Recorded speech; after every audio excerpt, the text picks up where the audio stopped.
এখন ইলিশের সিজন। এই সিজনে প্রচুর পরিমাণে ইলিশ পাওয়া যায়। যেহেতু এখন ইলিশের সিজন, এই কারণে এখন ইলিশ মাছের দাম খুবই কম। এক কথায় সস্তায় ইলিশ মাছ কিনতে পাওয়া যায়। তো এখন ইলিশ মাছ কিনে কিভাবে সারা বছর সংরক্ষণ করে খাবেন, সেই পদ্ধতিই এখন আমার আব্বা আপনাদেরকে দেখাবে। বাজার থেকে ইলিশ মাছ কিনে আনা হয়েছে, তারপরে পছন্দ অনুযায়ী ছোট পিস বা টুকরো করা হয়েছে।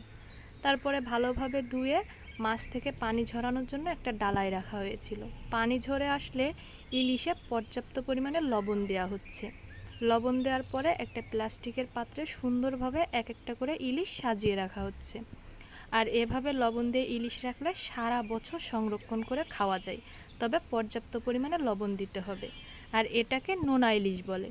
নোনা ইলিশ সব ধরনের তরকারিতে দিয়ে খেতে অনেক মজা লাগে। নোনা ইলিশের স্বাদই অন্যরকম। যারা খেয়েছেন তারাই জানেন।